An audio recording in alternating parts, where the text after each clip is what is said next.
for now, we're going to be recording the session. And with that, let me hand over to Ron Whelan. If you do have questions, please put them in the chat and we shall deal with them when we get to the panel discussion at the end of the day. With that, end of the session rather, should I say. With that, let me hand over to Ron Whelan. Many thanks, Timothy. Much appreciated. Great to be with you all this afternoon. Good afternoon, colleagues and friends. It's been an interesting 24 hours in the world of COVID in South Africa. In many respects, it feels like we're starting from the beginning again. I think the fortunate part is that we've got a vaccination program that's underway. So what I'll do as part of my section is just give a broad COVID update. We'll touch a little bit on the new variant, which is obviously the newsworthy item for the day. But what I'd like to focus on is some of the vaccine effectiveness research that we have done at Discovery. So we've analyzed the vaccine outcomes for 1.2 million members. Basically, we've looked at the data for 1.2 million members, compared vaccinated members versus unvaccinated members on the basis of infection rates, hospital admission rates, ICU rates, and indeed death. And I've seen some interesting outcomes around that, and I hope that information is useful for you across your organizations in helping to drive out some of the vaccine hesitancy. So without further ado, I'll jump into a few slides. I am going to move through the presentation quite quickly today so that we can get into the meat of the discussion.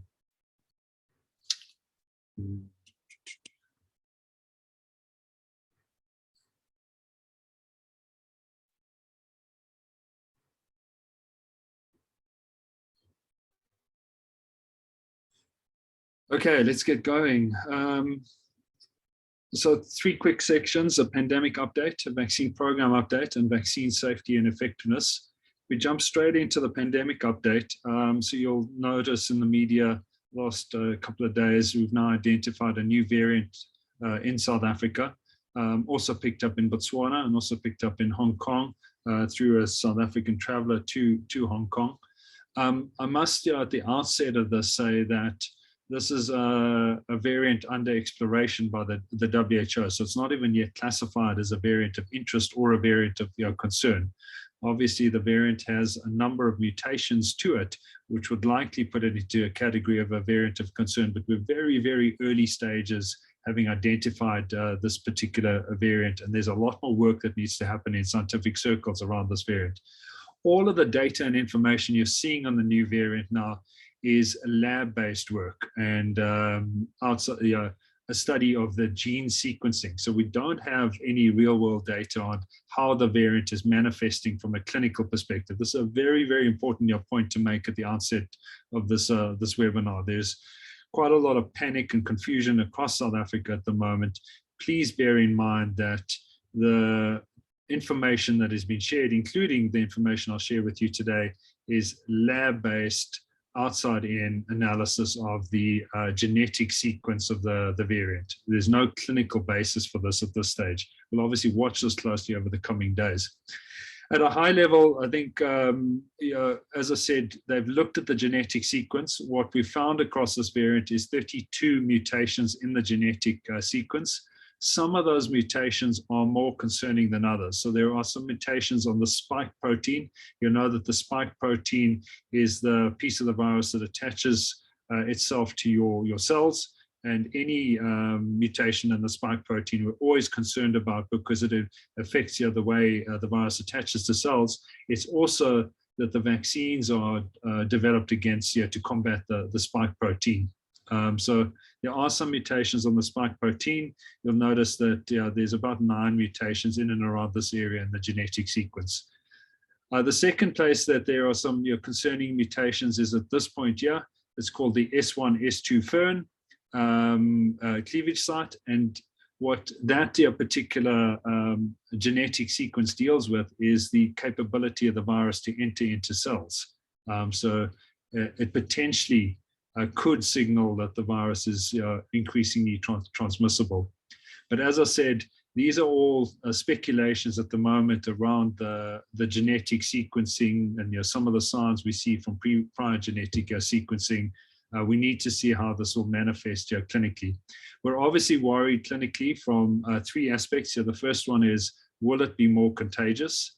The second one is, will it be more virulent? So will you get more severe disease from this? And then the third one is, will it affect vaccine effectiveness? We don't have conclusive answers around any of those. What we do know from previous variants is that the vaccines have remained effective across most of the variants. And the reason the vaccines have continued to remain effective is that vaccines elicit both an antibody response as well as a T-cell response. So it's both we call it in medical terms, a humoral response for antibody response and a cellular response. And typically what we see in vaccines is that the T-cell response continues, even when you get some level of reduction in humoral response and antibody response. So we're certainly expecting to see continued T-cell response, maybe a little bit of reduction around antibody response. It is concerning in that the new variant is driving the vast majority of new infections in South Africa, and particularly across Tshwane, which is where the new variant seems to be expanding the most rapidly. We're also seeing some level of infection across the city of Joburg. And as you see from this chart here, this was the beta variant, which obviously drove the bulk of the second wave in South Africa in December last year. We then ended up with the Delta variant, which has been the dominant variant in South Africa for the course of the last 6 months or so, drove the third wave in South Africa. And now you're starting to see the sliver of a blue variant come into the mix. This is the B4SA variant, which is driving the vast majority of infections in Gauteng at the moment. And we certainly would be concerned that you now get this blue wave, which should then be the predominant driver of the fourth wave in South Africa. We've said this all along. A fourth wave in South Africa would be driven by low vaccination uptake rate, starting to wane on some of the non-pharmaceutical interventions as a second lever. And then the third lever we were always worried about was new variants. Now, unfortunately, we've got all three of these factors into play. So it's a very worrying time for us all. At the same time, I think we've got reasonably good vaccination uptake rates, and if we can continue to increase those rates, we do give ourselves a chance of getting through a flatter fourth wave. So moving on to the fourth wave projections, at Discovery, we've done extensive wave projections throughout the pandemic. You'll see in the yellow boxes here, the first wave, second wave, and third wave. The third wave was driven by Delta, as I mentioned previously. We've done some modeling on the potential fourth wave as early as May and June this year. And we've done a scenario where we had low vaccination uptake rates and a new variant into the mix. We'll continue to update these numbers as soon as we get more information on the new variant. But I think, as you can see from this particular projection, we were projecting a lower spike fourth wave. We'll need to see how that wave now manifests on the back of the new variant. But given South Africa's vaccination uptake rates, and given South Africa's level of natural immunity on the back of three very severe waves previously, we're still hopeful that we have a flatter curve in the fourth wave. But as I say, it's anyone's guess at this stage of the game. The one thing we do know is we can increase vaccination rates and we can drive non-pharmaceutical interventions. So I think as business leaders across South Africa, we must do what we can in terms of vaccination and in terms of non-pharmaceutical interventions. There's not much we can do against the new variant, but we know that those first two levers are very powerful. So moving on the new variant of what we're doing is extensive wastewater analysis across South Africa. So credit to the NICD for analyzing wastewaters for SARS-CoV-2 particles. As you'll see from this particular chart published by the NICD during the course of the week, you'll see that there was an uptick in SARS-CoV-2 particles in Tshwane South and Tshwane North. This is really what's begun to drive this fourth wave. So we started to pick this up about 2 weeks ago already, and it's always an early indicator in watching for SARS-CoV-2 particles in wastewater. We'd also picked this up in the city of Joburg, as you'll see here, and then an early spike in Ekurhuleni. Fortunately, the other provinces were flat, but as we know with COVID, it can spread very quickly across different provinces and across different regions. And then on an infection data level, you'll see that there's a small spike in infections in Gauteng. I think we're all now well aware of it. You'll also notice there's a small spike in the Northern Cape. And I think we'll all need to watch these dashboards closely over the coming days. It's likely that the spike in Gauteng will continue to rise over the coming days. Moving on to the vaccine program update, I think the first thing I wanted to do was share what looks like some good news on the vaccine program. This is a chart on excess deaths. So what it's data directly out of the South African Medical Research Councils. It measures the proportion of excess deaths in the over 60 population versus the under 60 population. So the light blue lines here are the proportion of excess deaths that happen in over 60s, and the dark blue is the portion of deaths that happen in under 60s. And what's really interesting about this is when you track excess deaths all the way from May when the vaccination program started right through to the 31st of October now, or the first week in November, what you can start to see happening, which is very encouraging, is that we're seeing a lower proportion of excess deaths in people over the age of 60. So the previous ratio was about 75% of excess deaths in people over the age of 60. That's now flipped to about 60% of excess deaths in people over the age of 60. And I think given the high uptake of vaccination in people over the 60, we're seeing this pattern starting to emerge. So indeed in South Africa, 65% of people over the age of 60 have now been vaccinated. That's about 3.5 million out of the 5.5 million people over the age of 60. So early data, but encouraging signs, and we certainly are seeing this in other countries globally as well, where you get high vaccination uptake rates. What's interesting to watch is what's happening in Europe at the moment.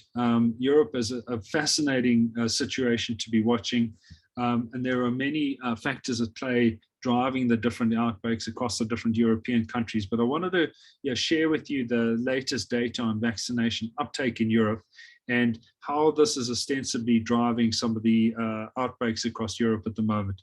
So the first thing you'll notice is that there are countries with very high levels of their overall population vaccinated. So Portugal, for example, has 88% of its entire population fully vaccinated.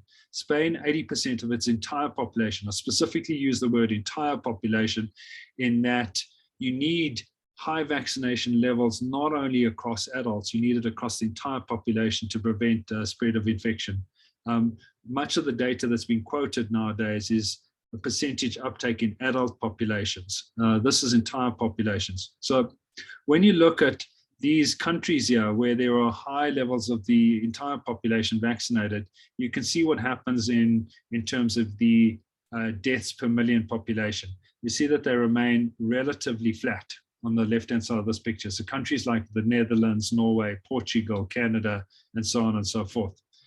In countries with lower levels of vaccination uptake rate across the entire population, you end up with what you can see on the right-hand side of the page here. So Hungary, for example, has 60% of its population vaccinated, which implies 40% of the population is not vaccinated or partially vaccinated. Places like Slovakia, 43% fully vaccinated, implies 57% of the population not vaccinated or partially vaccinated. You can see Hungary and Slovakia on the right-hand side of the picture here, severe outbreaks. Now, correlate that with where we are at South Africa at the moment. South Africa, 23% of the population fully vaccinated. Not a good place to be. Despite the extensive efforts of government and the private sector, we've still only got a quarter of our population fully vaccinated, and that does not bode well for future waves. So I think collectively, government and the private sector have to now move quickly on increasing vaccination rates. And you'll see what's happening in South Africa in vaccination. So on the left-hand side of the page, you've got more than enough vaccine availability. But in the middle of the picture, you'll notice this green line here. South Africa's 7-day moving average daily vaccination rate has dropped off from 211,000 per day to about 116,000 per day. So we've seen about a 45% decline in daily vaccination rates on a 7-day moving average basis. If we're able to maintain these levels, which I think we're concerned about at the moment, we would only get to about 47% of the adult population vaccinated over the course of the next year, 2 weeks or so. And you'll remember our target for proportion of adult population vaccinated is 60 to 70%. We've got to get to those levels to prevent a serious fourth wave. So we're falling behind, unfortunately, on our adult vaccination rates. And then, as per the previous slide, only about a quarter of our overall population vaccinated. So a lot of work to be done. And I think today's webinar is really, really important in joining hands around everything we can do to increase vaccination rates. Moving on to just some outcomes from our study on vaccine effectiveness at Discovery. I said to you, it's a study across 1.2 million Discovery Health members. That is a very big study. You'll recall that the initial studies on vaccine effectiveness spanned somewhere between 40 and 80,000 people. We've done a study across 1.2 million members. It's called a clinical twin study, where we've compared vaccinated people versus unvaccinated people on the where we've compared people of the same age, same gender, same demographic profile, same level of comorbidity. So it's quite a sophisticated actuarial analysis that we've done to generate this data.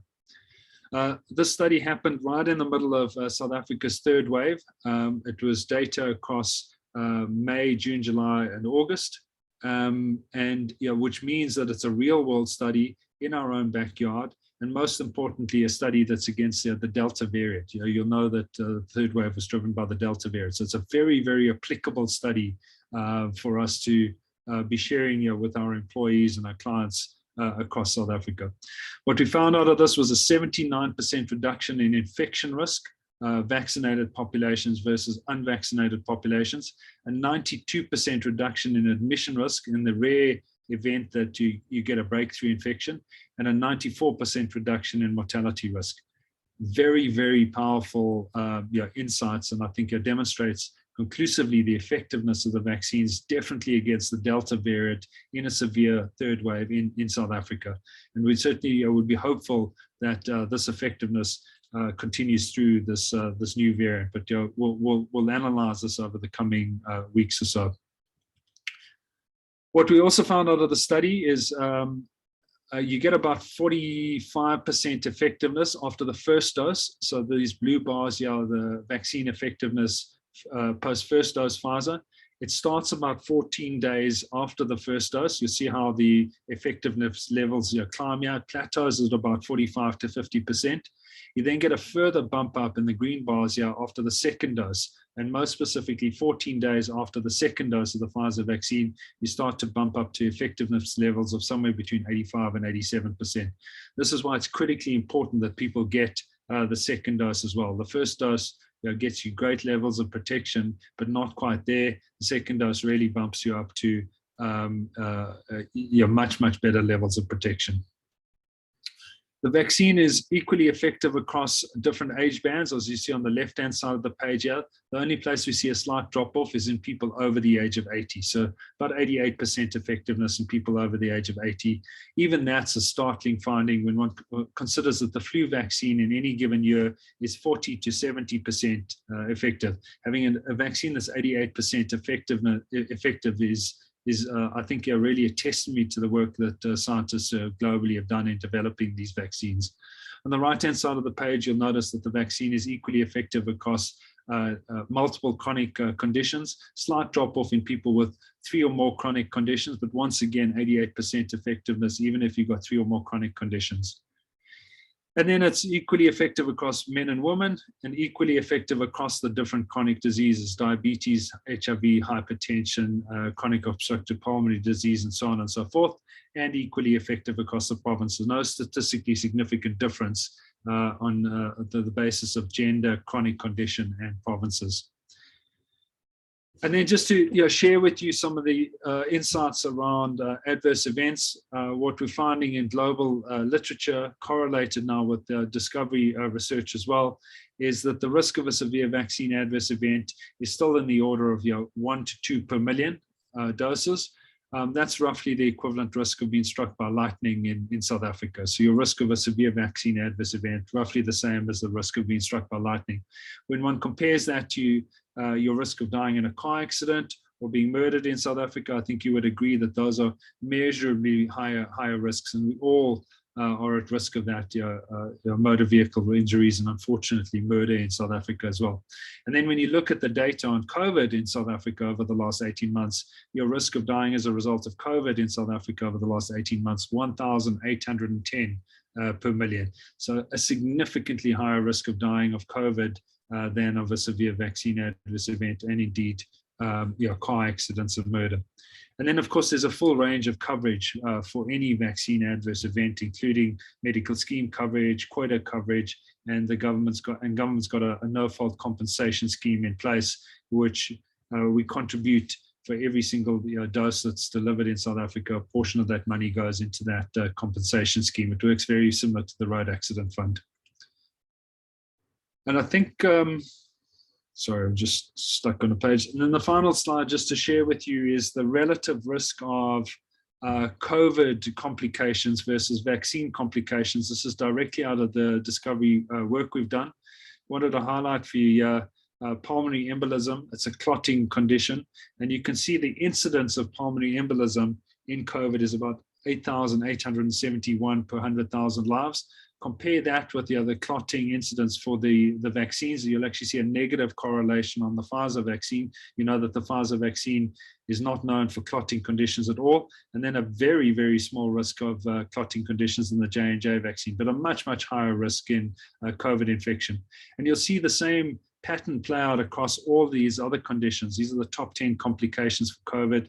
Acute kidney injury, much, much higher risk in COVID than in vaccination. Anemia, much, much higher risk in COVID as compared to the vaccinations, and so on and so forth. I think you get the message on this. So I hope this demonstrates for you conclusively, based on evidence directly out of South Africa, a big study, 1.2 million members, that we're seeing a vaccine that is certainly effective against the Delta variant, which is a very virulent and infectious variant, and we're seeing very low risks of vaccine-related complications and severe adverse events. And then finally, to finish it off, I think just to continue to point out to you that if any of your staff are unvaccinated, it poses a measurable risk to the remainder of your staff. So we've seen this work out of Australia recently, and what you see, if one person is not vaccinated in a party, you have a 20 times less. If one person is vaccinated, you have a 20 times less risk of them infecting you and a 10 times less risk of them being infected. If both parties are unvaccinated, you have a 200 times, if both parties are vaccinated, a 200 times less risk of them infecting you. So I think what we're seeing is this combination of multiples. If you've got your one party still infected, you've still got your significant transmission. It's one party unvaccinated, you still got your significant transmission risk. If you got both parties vaccinated, you've got much, much lower transmission risk. And we're seeing this data continue to emerge. And I think it just speaks to us making sure that we get universal vaccination in place. And it speaks to the mantra of no one is safe until we're all safe. I'm going to stop that there, Tim. I hope that's a useful snapshot overview. Thank you for your time and attention. Thank you very much, Ron. We're going to go straight over to Peter Benjamin, who can help us with some tools and techniques for what we can actually do about this as business leaders and within our places of employment. Over to you, Peter.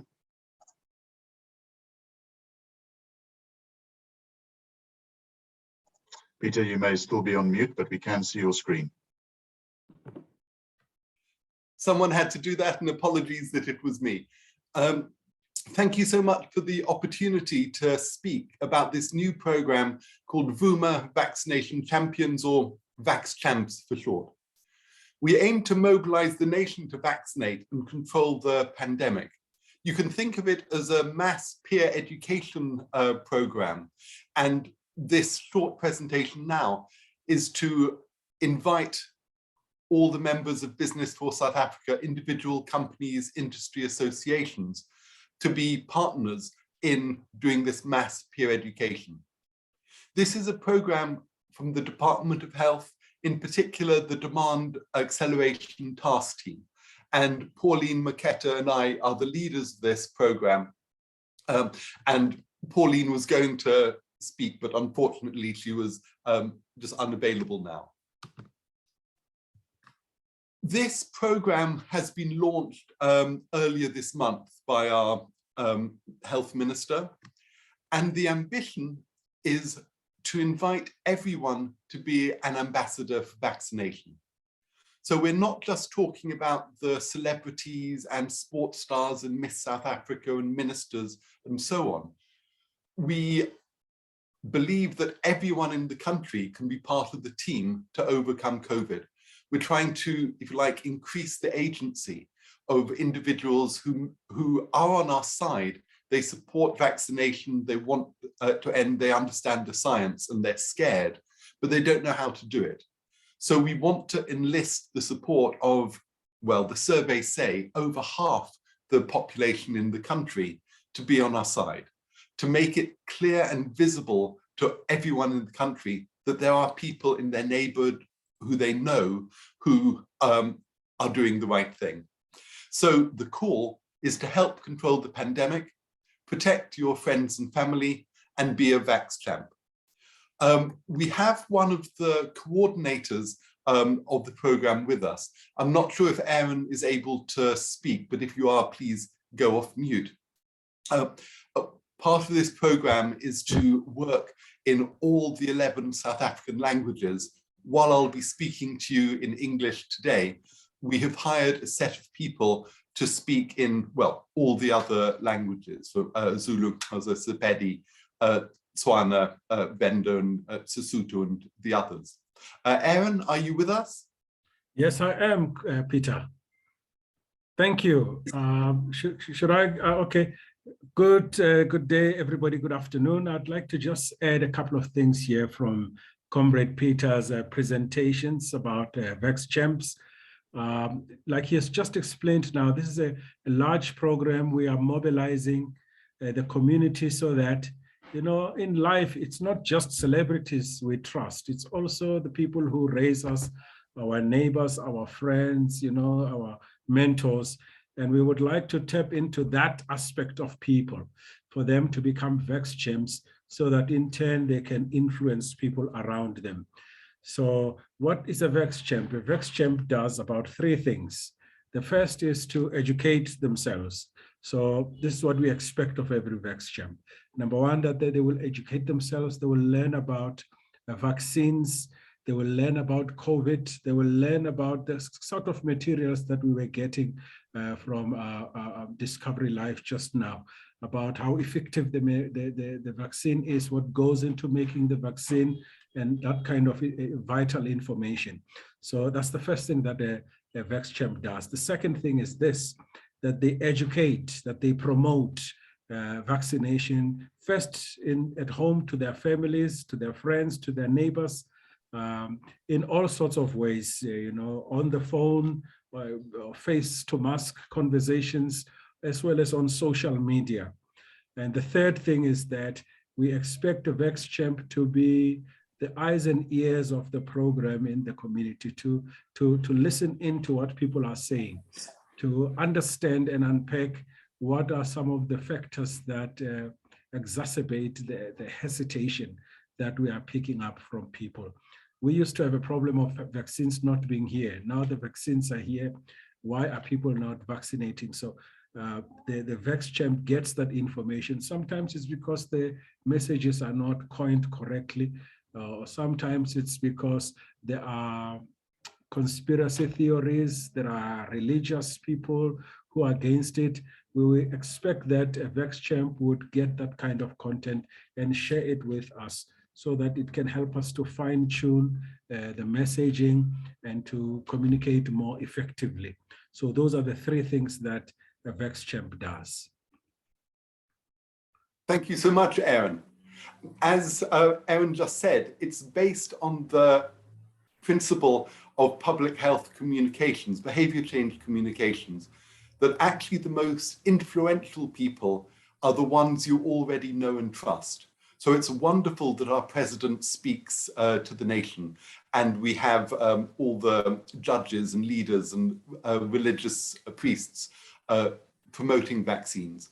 But it's the people, your cousin, your neighbor, your work colleague, the person at church, the person you know in your street. They're the people who would actually persuade you to do it, to change your mind. So what we're doing is we're luckily can learn from the experience in many other countries. There are things like VaxChamps or COVID champions in countries in Asia, Europe, the Americas, and also in Africa. And we're learning from their experience. So we're trying to do two things. First, recruit large numbers of people, and then secondly, mobilize them to make a difference through peer education. The first, I won't go through all the list, but all the different ways that we can get the message out and encourage people to come in, see what we're doing, to join. And that includes sending messages to all the 15 million people on EVDS. The call center asks any of the 50,000 people who phone a week if they'd like to be a VaxChamp. Same with the WhatsApp system that 100,000 people use. So we're using a whole range of ways to try and get people to know about us and join in. Then that's only important or relevant if they do something useful. And that's around mobilizing them so they can become peer educators. We're first producing quite a lot of content in all 11 languages. While there's huge amounts of content, you probably feel like you're drowning in content around COVID and vaccines, much of which I'm sure your companies are producing themselves. There's much, much less in Setswana, in Venda, in Ndebele.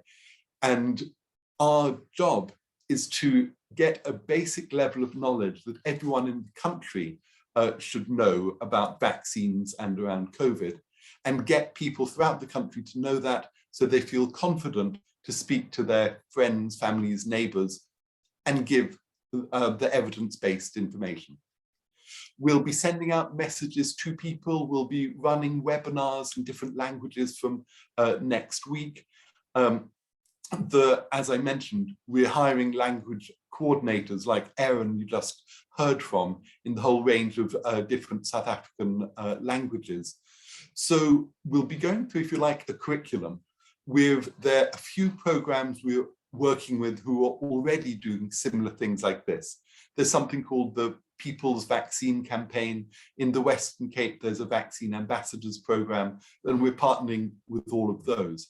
So we'll go through, if you like, a little curriculum for people to properly become VaxChamps, to understand the science and why the vaccines are there, immunology, why the rollout is happening, the importance of 70%, and some psychological techniques to use in how to do persuasive dialogue, as it's called, how to interact with people respectfully. You never win any arguments by just telling someone they're stupid. How to respectfully listen to someone and encourage thought, dialogue that might lead to them changing their mind or even their behavior. And we're also going to train people in effectively using social media. And we're doing a lot of stuff, obviously, on Twitter and Facebook and Snapchat and Instagram and TikTok and the rest. So we're trying to turn all these people into a national team of peer educators, to have a cadre throughout the country promoting the vaccination. We have obviously a website that's up. This is a shot of the WhatsApp system, well, when seen through a computer, that people can join up. We're using lots of different tech. Importantly, this can be used by people without a cell phone. You can register by calling the free hotline and then receive messages via SMS. So the most important slide, please help us do this. The power and reach and capacity of all the organizations currently in the room is probably greater than any other population grouping we could be speaking to. So we're trying to build this nationwide peer education program. If part of your ambitions is to support peer education, whether that's through your employees, the communities around your facilities, or directly to your customers, please think of us as a partner in doing that. We'd very much like to work with you. Perhaps you have existing programs. I was talking to Transnet last week on linking with their program. Or if you are thinking about this, let's see how we can partner in making this happen. Please also encourage your staff to be Vax champs. And I know different industries are being very effective. I was talking this morning to someone in the mining sector, and 68% of all the staff in mines, both employees and contractors, have vaccinated, which is impressive. Then in any media you have, please, we'd ask you to promote Vax champs. So on whatever other leaflet or poster or ad or in any of the media, if you could just say those things of help control the pandemic, protect your friends and family, be a Vax champ, with those 2 ways of contacting. Then for the business to consumer, to customer companies, we'd be absolutely delighted if you were able to use your channels to directly to your customers to promote this, whether that's posters in retail shops, whether that's any other of your direct communication with your customers. We'd hugely value that, and would very much like to work with both individual businesses and where there are industry associations that we could partner with. If it would be helpful to make a presentation like this or a training to your directors or managers or to the wider staff, that's what we're here for.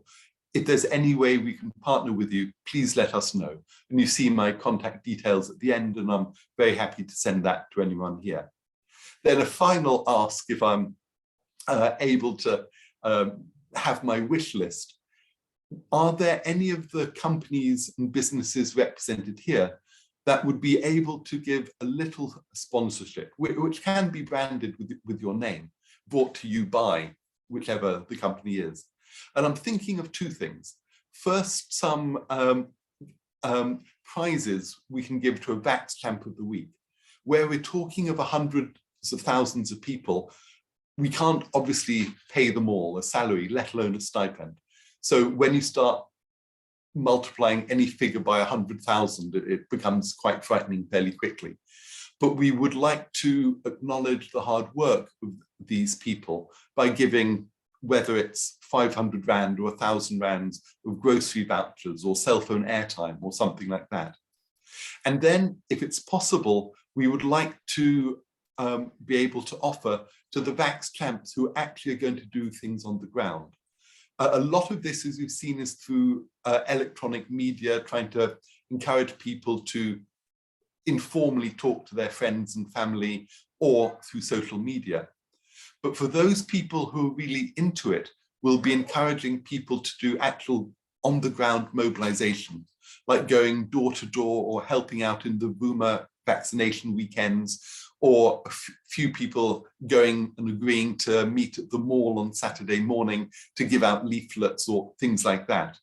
And if any of the companies here had the capacity to allow us to give out t-shirts, caps, bibs, this sort of thing, to both recognize, to won't even say compensate, but just to acknowledge the work that people are doing and increase their credibility in the community, so they see that they're branded with the Vax champs and the overall campaign. That would be very, very useful. And then finally, please, can I ask everyone here to be a Vax champ yourself, and tell your friends, your colleagues, your family to do so as well. So with that, thank you so much for your time. I really appreciate the opportunity. Thanks, Tim, and all of the B4SA team for doing that. So please help us to help control the pandemic, protect your friends and family, be a Vax champ, and those are the 3 ways that you can join in. Thank you very much, Tim. Back to you. Thanks so much, Peter. I do know that a number of companies have been starting peer educator programs or planning peer educator programs.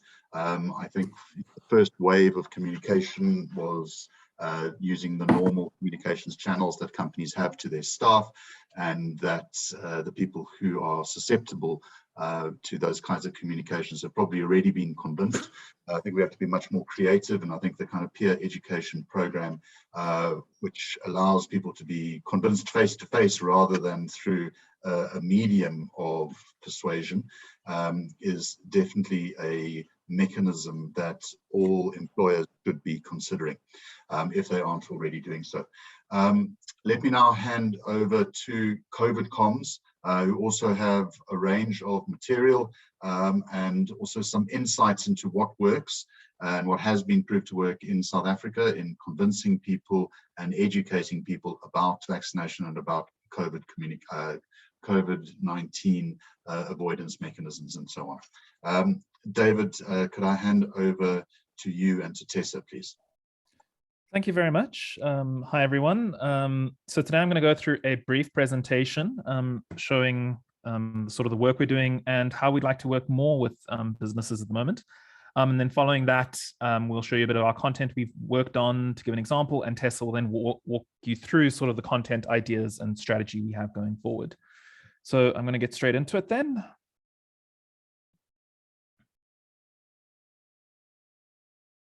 Sorry, 1 second.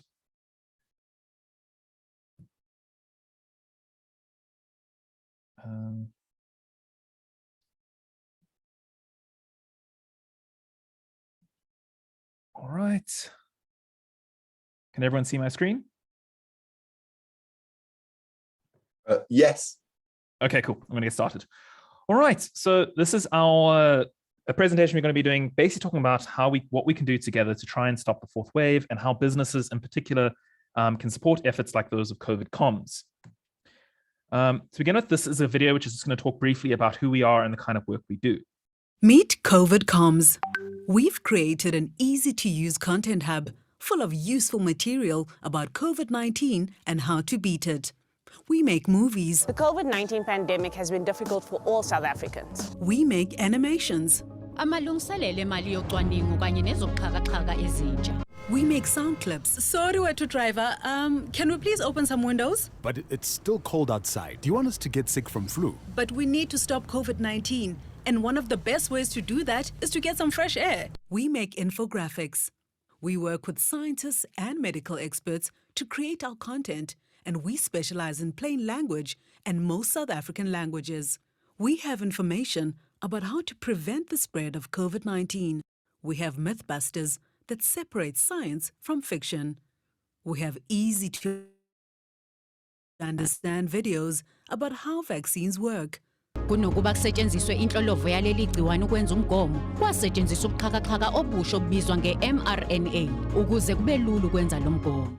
We have influencers helping to spread the word. This is not another family meeting. This is just to remind you that we need to beat the 4th wave of the pandemic.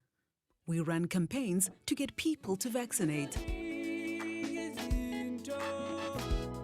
This is COVID News for educators. So, where does all this content end up? Our work is available for free download and is used by dozens of civil society groups, by government, business, and labor organizations. Our work is also broadcast on TV and radio. For example, on SABC, MultiChoice, and 702. We're registered as an NPO, which means tax breaks if you work with us. And we also prioritize using unemployed young Black creatives to produce our content. We've created work for more than 100 people since we formed in March 2020. We're connected. We're part of government's National Communications Partnership on COVID-19 and work closely with the Department of Health's Vaccine Demand Task Team. But we're also independent. We have our own networks, our own relationships, and a unique approach that prioritizes credible, plain language content in as many South African languages as possible. We can reskin our content to suit your purpose. We can produce unique content just for you.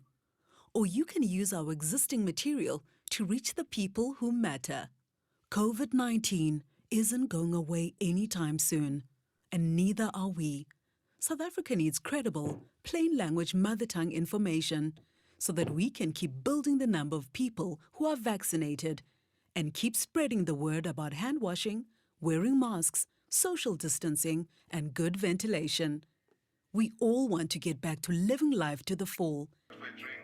Mara waziri COVID sambanile dengagere. Askis. Bathong. Winter ifitile. Mjolo is under threat. Mara, if we all sanitize, wash our hands, wear our mask, and practice social distancing, maybe next year this time, so let's all follow the rules and let's all get vaccinated and let's help stop the spread of COVID-19. What are you wearing? Let's beat COVID-19 together, once and for all. All right. So I'm going to try and zip through this as quickly as I can. But in short, COVID Comms was formed shortly after the lockdown in March 2020, as we outlined in the video.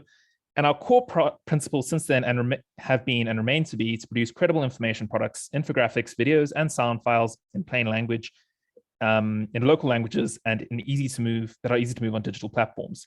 We're at a point where we're translating all our work into every single South African language. So all our content pieces go out in English, Zulu, Xhosa, Sesotho, everything, all 11 official languages. Beyond that, we sometimes do regional languages as well and non-official languages in South Africa, including some Nama languages. So far, we've produced more than 200 infographics, 50 videos, 20 audio files, and we've run 45 workshops. Our content has been distributed on SABC, DSTV, 702, multiple WhatsApp channels, and through our significant social media presence.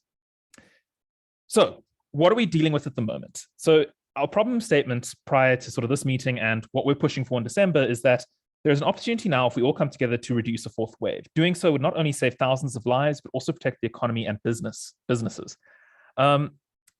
Specifically, the vaccine rollout has grown, with supply being more readily available than before, yet vaccine uptake has decreased. It is no longer possible to reach the 70% vaccine target by 16 December due to the 1 month wait time to become fully vaccinated. At this rate, I think we'd be lucky if we got to near 35% by the time people start heading home. There is more need than ever to encourage people to maintain non-pharmaceutical approaches to reduce the spread of COVID-19. There is a significant trust deficit when it comes to government communications, which needs to be filled by credible non-governmental communications. Ask Africa research is suggesting mandates and incentives may not be as effective as hoped and also reduce trust in the vaccine. There is a need for targeted communications in communities where there is vaccine hesitancy, and to align COVID-19 communications with the rollout of COVID-19 vaccines. So we've also received some existing commitments, and these are what they are. We're well connected. So we're connected to government. As outlined in the video, we sit in the National Government Communications Partnership, in which we interact with B4SA, Civil Society, Solidarity Fund, and other organizations in the response to COVID-19. We work with NDOH regularly, sitting in RCCE groupings, which allow us to provide social listening. We give input on communications, on their content, and we also receive information and content from them and the latest research. We also work with GCIS, the Government Communications and Information Systems, I think it stands for, to distribute some of our content in their programs. So we work on distribution with dozens of civil society organizations, including Equal Education, Treatment Action Campaign, Section 27, and others. With business, we work with B4SA, among others.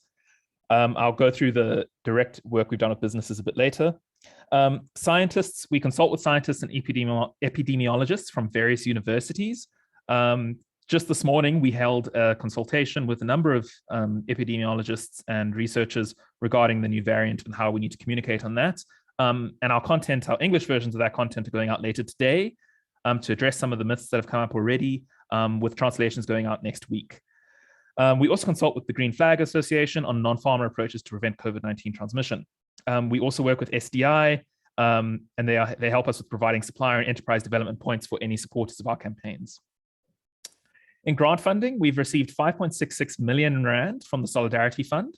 The original 2.66 million was for between May and October this year. And then in November, we received an additional 3 million Rand. This is almost exclusively for content creation, meaning that we can produce really good quality content that we can then distribute. Aware.org provided us with a 100,000 Rand grant for capacity building earlier this year, and the Barlow World Trust granted us an additional 210,000 Rand grant last month to expand our work.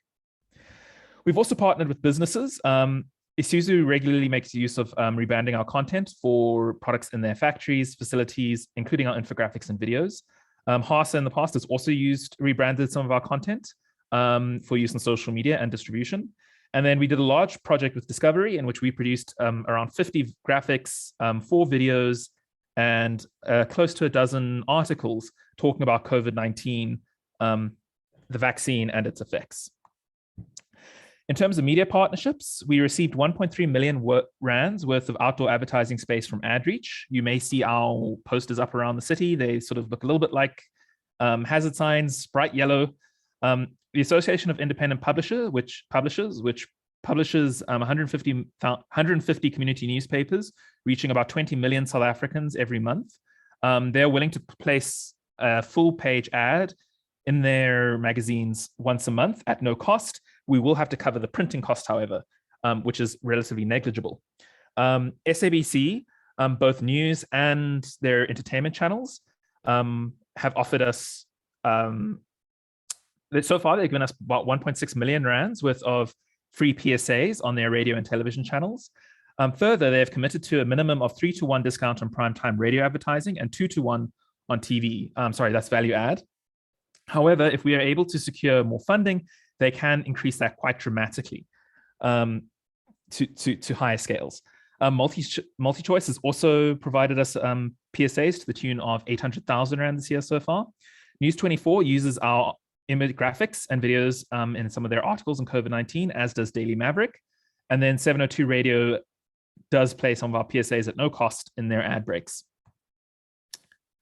What can we do? If we were to look at things that we can do now to change our communication strategy, COVIDcomms is encouraging businesses to adopt a community. We've initiated a large campaign of workshops in local languages around the country. So far, our funding has allowed us to conduct 100 workshops, reaching around 20 people per workshops, sometimes significantly more. We are looking to expand upon this concept, allowing corporates to adopt a community. In so doing, the corporates would resource vaccine workshops and education with their branding and assist community members in getting vaccinated, as well as other on-the-ground activities. Sorry about that. Further, we are encouraging a primetime challenge. So we've challenged media entities as well as corporate South Africa to unite behind a campaign to beat back COVID-19, as media companies providing free airtime, discounted primetime, or value-added airtime. On this front, we have created, along with a media buying agency, around 50 million Rands advertising campaign, which would run over December, January, to which corporations can buy into. We've secured significant value adds, that sort of 1 to 3 being the average, but sometimes more than that. As media companies, by collaborating to create more editorial content to encourage vaccination and preventative measures. In terms of that, we have had significant success as well. SABC is inviting COVIDcomms to assist with drafting the next set, to be involved in the writing for the next set of SOPs, so that they can sort of have some storylines which push preventative measures on COVID-19. Beyond that, we regularly go do interviews on radio and television. We write op-eds and that sort of thing. So that space is being, so media companies have seemed to have risen to the challenge on that front. And then lastly, as corporates, by donating their resources to fund a significant above the line campaign. As I said, we've outlined about a 50 million Rand campaign, which corporates can buy into at whatever scale they would like, and get the value add in addition to that.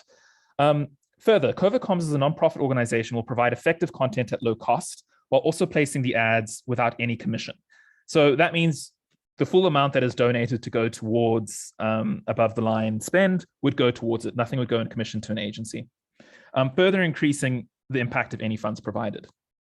Next, we also offer the the service where we can help you with updating your communications. So we can assist with your internal and external communications. We can advise on the best messaging, advising either your organization or agencies on what content they can create and what would be effective.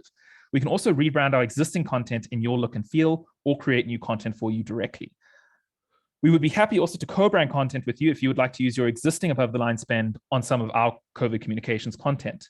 We also have a translation team able to produce content in all 11 South African languages for very low cost. And lastly, we can conduct training workshops in your organization. You do receive, as corporates, beyond just the general benefits, there are benefits to supporting our campaigns, protecting the lives of your customers and employees by informing them about the vaccine and about COVID-19 preventative measures. You can protect the economy, prevent lockdowns. We are a registered PBO, so you will receive tax rebates on CSI spending. We are a level 1B BBBE entity, helping with your BEE ratings. Beyond that, in terms of our contractors and those that work with us, about 90% of what we spend goes towards individuals that meet BBBE criteria. And then, of course, our beneficiaries are level 1 BBBE. Low-cost brand exposure through significant value add from advertising entities. So on any content that you sponsor going on to radio, television, outdoor advertising, papers, if you sponsored it, we're happy to put your logo on it as well. And then lastly, brand exposure on COVID comms existing distribution. So depending on the type of support you guys provide, we can include your brand identity your logo on some of our content. So just to go into a little bit of our content before Tessa explains it further, here's some of the videos that we've created over the last few months. This video is the introduction to the workshops I described previously, the one which we've conducted 45 times and have about 55 left to do this year. COVID Comms welcomes you to lead community vaccination conversations. The best way to end the COVID-19 pandemic is vaccination. Together, we need to encourage people in our communities to get vaccinated. This video is a guide to hosting a community vaccination conversation in your community. Many South Africans are still vaccine hesitant. People who are afraid to get vaccinated need information about vaccines from people they trust, to know that vaccines are safe, to hear personal stories of people who have been vaccinated, support to get a vaccination site. To host community vaccination conversations, you will need to commit to hosting 2 community events with a maximum of 20 people at each event in an open space or outside venue. You should invite a combination of vaccinated and unvaccinated people to the event. The majority should be unvaccinated. Before the community vaccination conversations, have conversations with people in your community asking them if they are vaccinated. If they are not vaccinated, ask them why they are not vaccinated. Invite them to learn more about vaccination with others. If they are vaccinated, ask them to bring one other person with them to the vaccination conversation.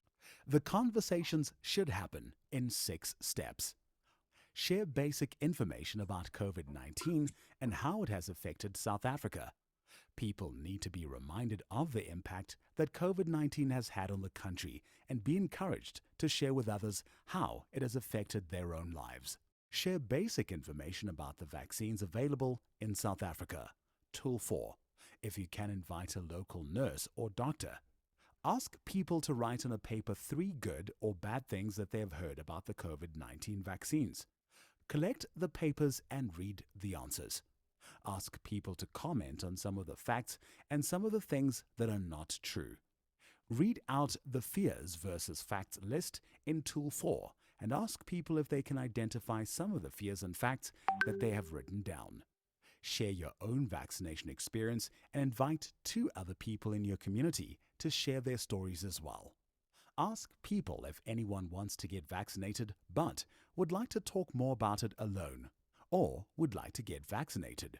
Ask people for permission to contact them soon for a vaccination day where they will be assisted to get vaccinated. In the conversations, remember to listen to people's concerns. Do not laugh or dismiss their concerns. Show empathy for their concerns. Ask questions about where they got their information. Tell your own story about how you learned about COVID-19 vaccination facts. After the conversation, ask people if you can share some of the information discussed in the group with them on WhatsApp. And remember to ask participants for permission to film them. With our community vaccination conversations, let's get your community vaccine ready and safe from COVID-19. All right, and with that, I'm going to hand over to my colleague Tessa for a bit. She's going to talk a bit about the content we've done. And whilst she's talking, I might share some other content that we've worked on as well. And thank you for now. Tessa, go ahead.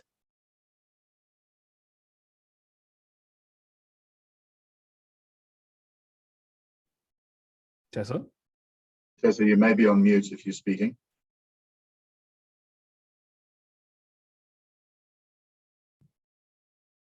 Tessa, you're still muted.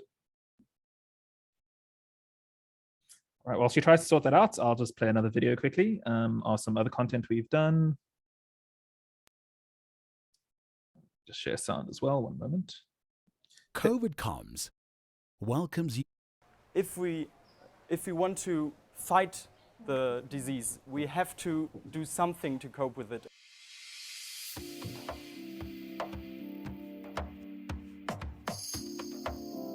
I'm vaccinated because I want to protect my friends and family.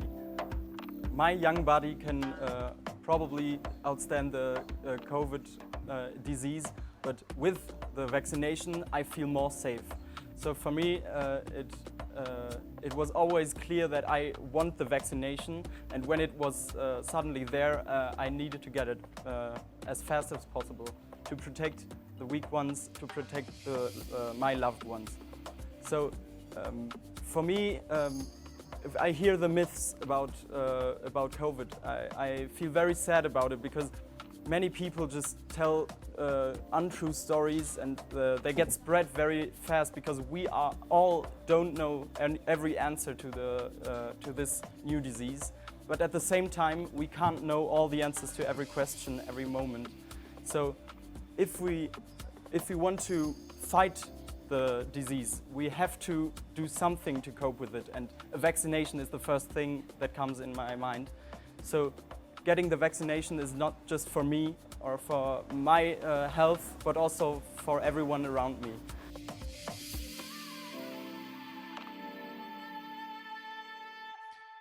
So that's an example of a vaccine diary we've done. These we're doing 5 per South African language, where we talk to community members and ask them these sort of questions.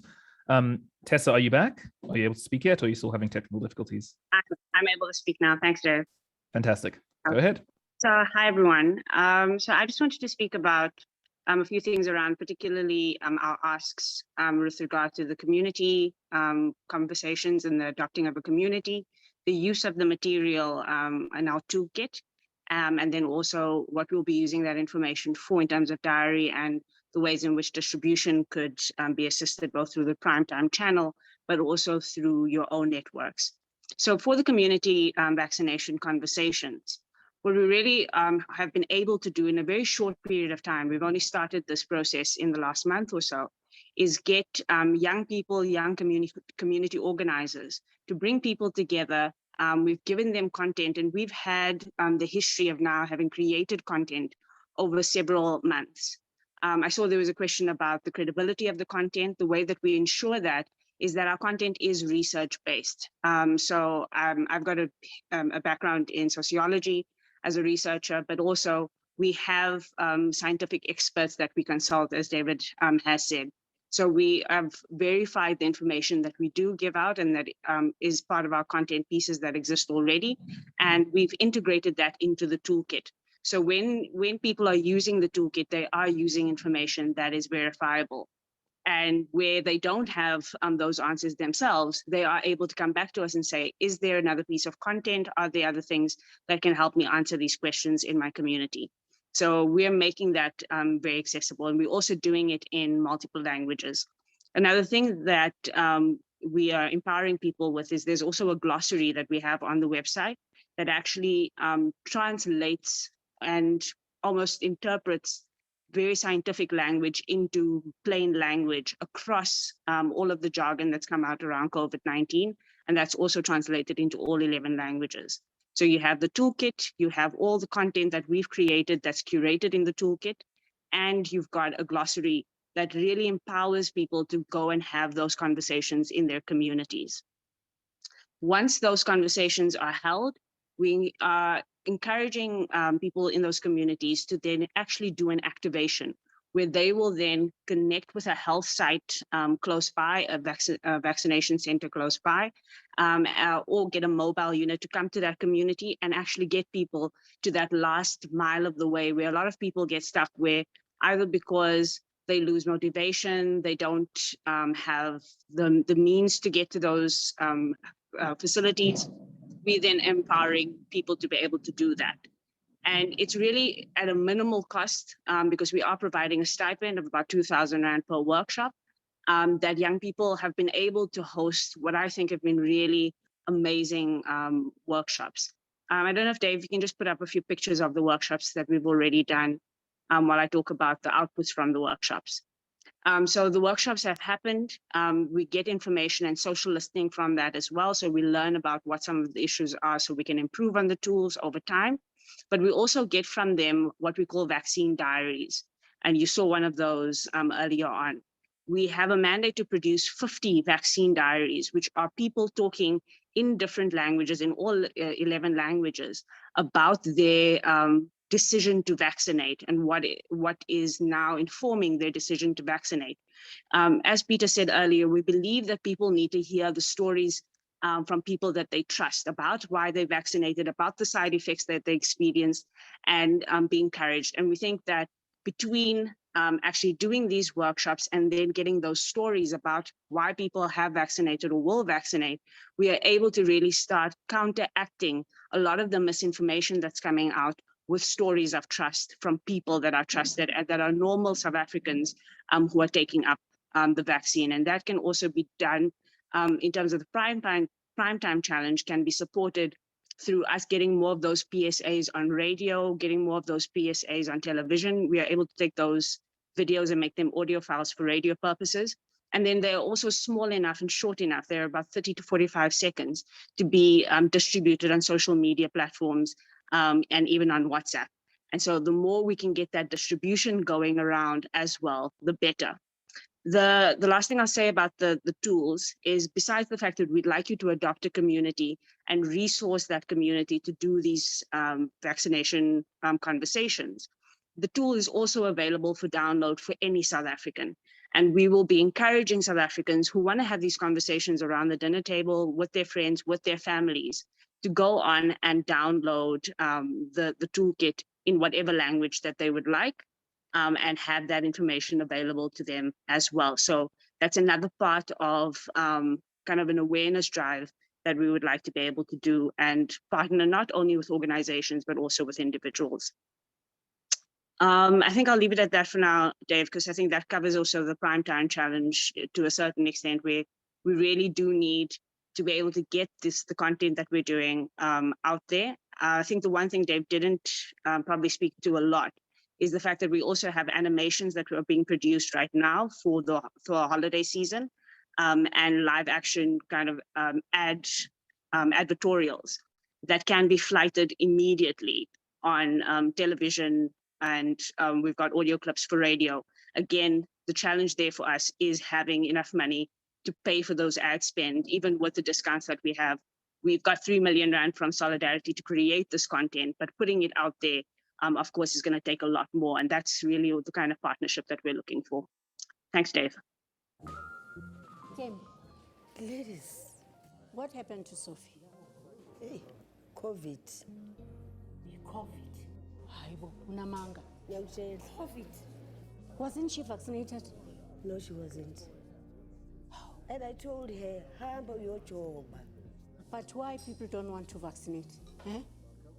Everybody knows this is the best protection against this virus. Sure. Ladies, people, they are afraid to die. But it was about also. Good. Welcome there. Welcome. Have you vaccinated? Yes.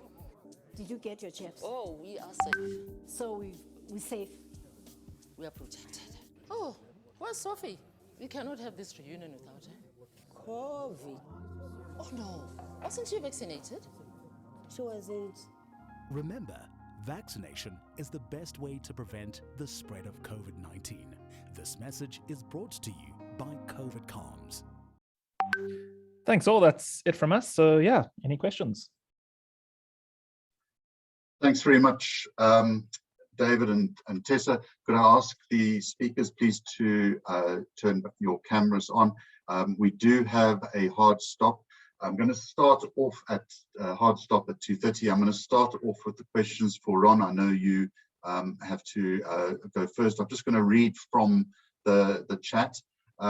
Firstly, Ron, will vaccination now, say a first dose of Pfizer, actually make a difference to the impact of the fourth wave? Apologies.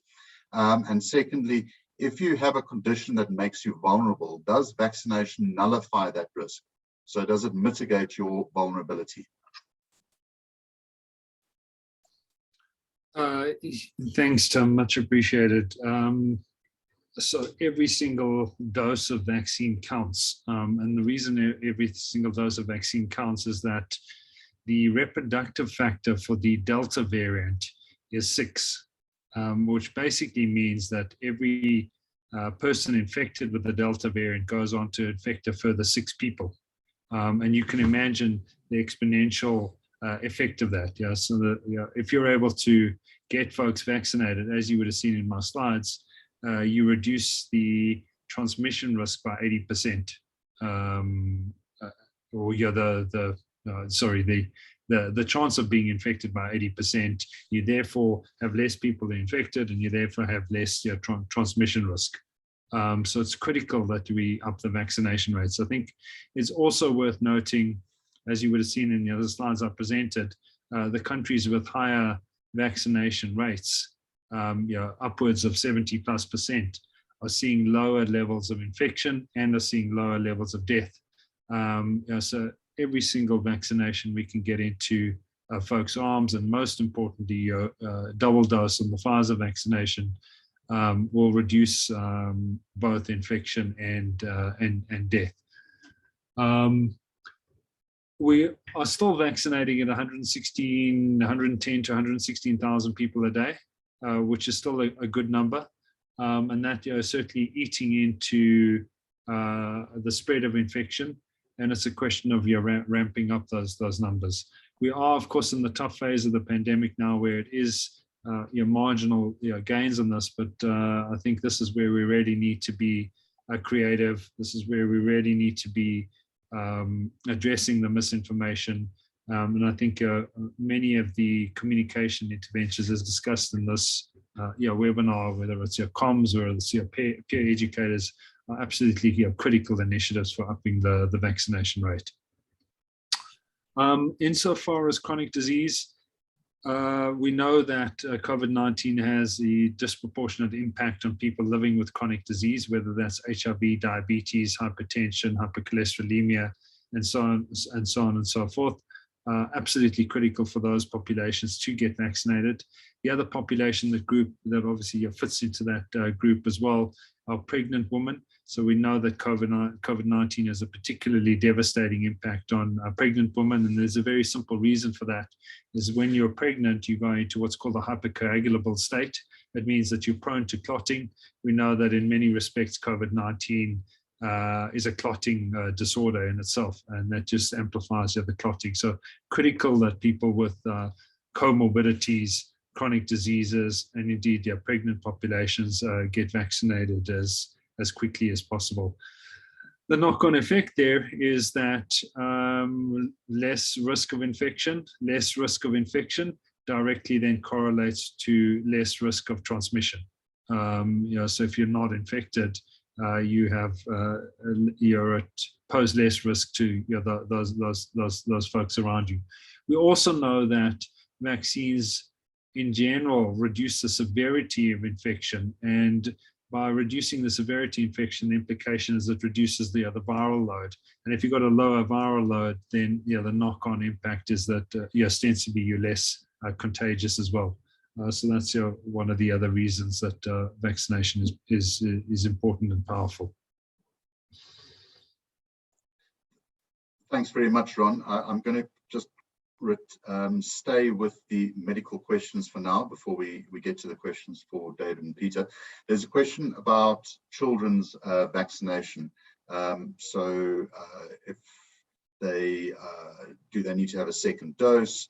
If they don't really get severe illness, what's the point of vaccinating them? Could you just give us a rundown on the logic of getting children vaccinated, please? Yeah, another really important question. So it's a complete myth to say that kids don't get COVID, that kids don't transmit COVID, that kids don't end up in hospital with COVID, and that kids don't die of COVID. A complete myth. Children do get COVID.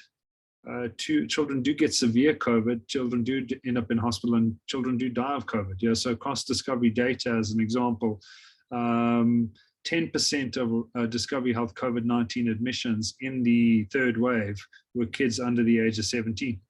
10%. I mean, think about that for a second. 1 in 10 of Discovery's COVID-19 admissions were kids.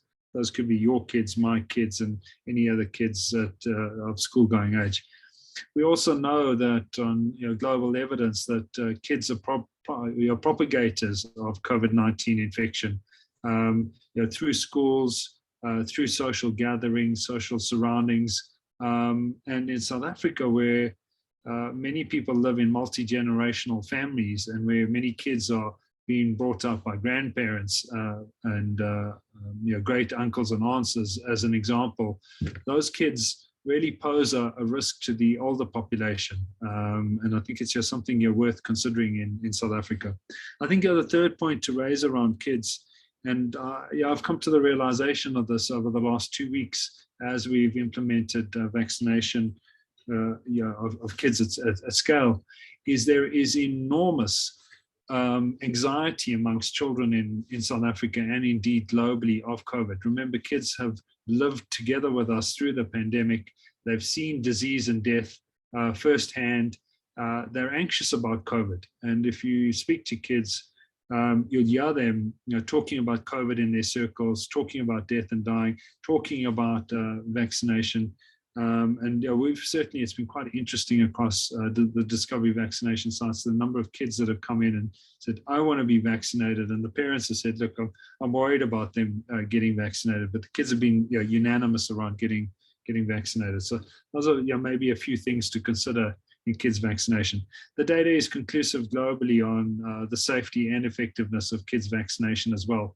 So there's irrefutable evidence in vaccination of teens, and indeed now irrefutable evidence in vaccination of kids between the ages of 5 and 11.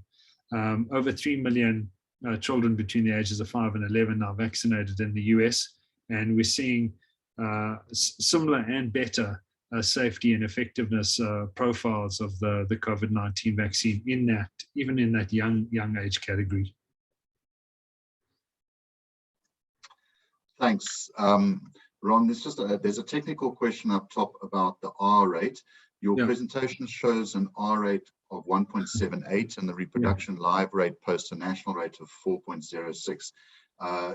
Can you explain, is the higher figure because of the inclusion of rapid test numbers, or is there another explanation? Yeah, good question. Shows how quickly this thing is moving. So the R factor is changing day to day at the moment and is very volatile. And the reason the R factor is volatile is that the new infections are coming off a very low base. So any increase in new infections over a low base results in a high R factor. So the R factor will stabilize a little bit over time.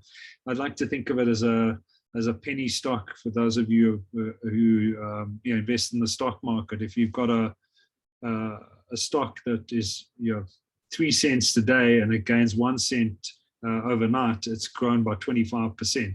And if it grows 2 cents, it's grown by 33%. And you see the same thing with R factor, because we're coming in off such a low base and because we're seeing quite quick uptake in infections, you're ending up with quite high R factors. And that's why it shifted from it was about 1.8 yesterday to somewhere in the order of 4 today. That will begin to stabilize as the the base begins to grow. What we're most interested in the R factor is what's the R factor of the new variants. I mentioned earlier on, the R factor of the Delta variant is 6. The R factor of measles is 12, right? Now the question is, what's the R factor of B11529? That's the magic number that we've got to figure out over the coming days.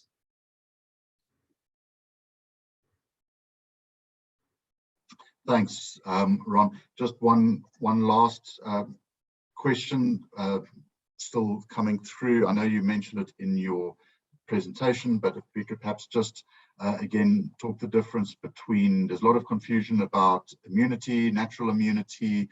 If you have been vaccinated, are you more or less immune than someone who's caught COVID and recovered?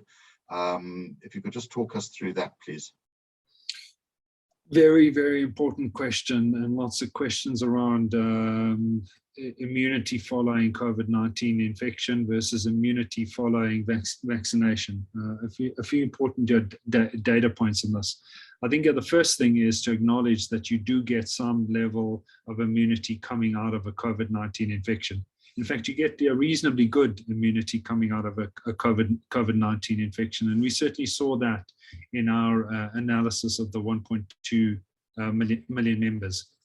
What is less clear around that is the specific immune response you will get as an individual, recognizing that natural immune responses are variable to infection. So it depends on how severe was your infection. It depends on the variant you were infected with. It depends on your underlying immune system at that particular time. So it's impossible to determine what level of immunity you have coming out of a COVID-19 infection.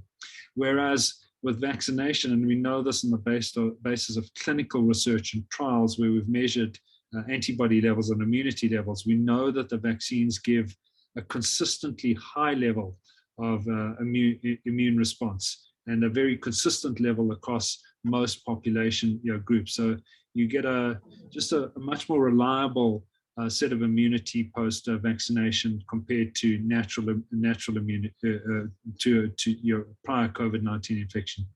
In addition to that, and this is very important to point out, what we found in our data was those people who had prior COVID and then had been vaccinated had effectiveness and had reduced their risk by 98%. And you'll recall in the data I shared with you, we're seeing sort of 92 and 94% effectiveness. Those people who've had prior COVID had 98% levels of protection. So in scientific circles, it's referred to as hybrid immunity. Prior COVID infection plus vaccination equals hybrid immunity. Discovery we've come to label that super immunity. Effectively, your vaccination post COVID-19 infection almost makes you bulletproof. Fantastic. Thanks very much, Ron. I know we're closing in on the end. I just want to ask two quick questions of the VaxChamps team. The first one, well, really, Peter, you gave us quite a lot of information. What are the things that you would recommend businesses do? I know very practically businesses are saying, how do we get our staff to become peer educators? That's the terminology I've seen within business communicators. Publicly, you're talking VaxChamps. What are the things that they can do to, in addition to using your tools, but what are the things they can do to convince their staff to start doing this sort of thing? Thanks for that, Tim. I saw Sandra's questions in the text, very useful. Firstly, in relation to their employees, do internal advertising for VaxChamps on the internal emails or posters or however you communicate within the organization, what it is, how people can join. Secondly, probably the main one is let us work with you on internal peer education programs. If you are already doing peer education, we would love to link with you and work with you and see how we can support. If you are not doing peer education but think you should, then let us be your partner. Of course, we don't charge anything for this, but we would be delighted to work with your HR or communications or health staff around how to design peer education within your company. It would be, we'd call it Vax Champs, but it could be co-branded with whatever word or branding you'd like to put on it.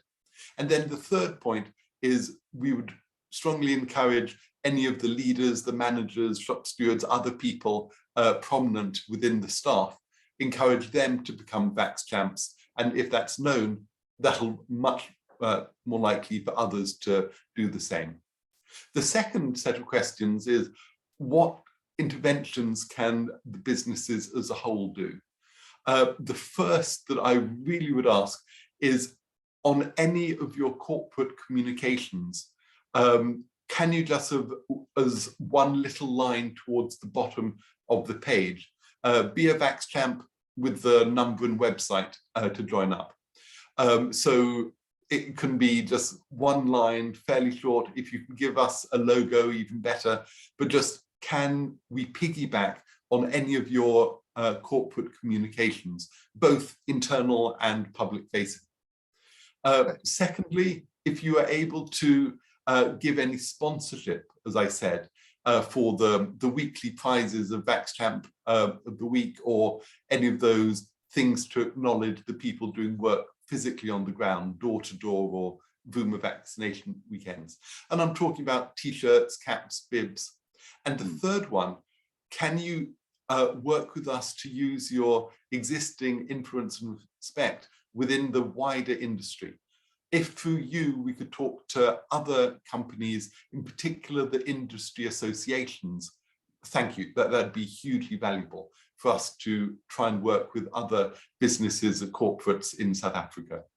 And the third question is, would our team be able to share content to help peer education? Oh, absolutely, that's exactly what we're here for. So if you have produced good content and would like to get it out, please let us know. We'll review it, see how we can get it out. If on the other way around, you would like to get content from it, well, COVID Comms, you've just heard from David, is producing stunning content. We'd be very happy to talk with you, find out what you'd most need, and then go and source that. There's a lot of stuff out there. We probably won't produce any new content. COVID Comms and other partners are doing that stunningly already, though it might take a little more research to get it in all the languages that you need. But yes, please. Sorry, Peter, I'm going to have to cut you short there. We've overstepped our time. Just to repeat the answer, David, if you could just, I know Tessa or David or Tessa, if you could just repeat the answer to the question, where do you get your confirmation that your the information that you're giving is scientifically and medically sound, something of great concern for any business out there that's trying to communicate to their staff? Sure. Three sources. One, we get stuff from governments, WHO, and all those relevant authorities that send out information. Two, whenever we have any further questions, we consult with researchers, epidemiologists, etc. And then three, we also work with Green Flag Association, who specialize in non-farmer approaches. And then, yeah, we can give all that information to you if we work with you.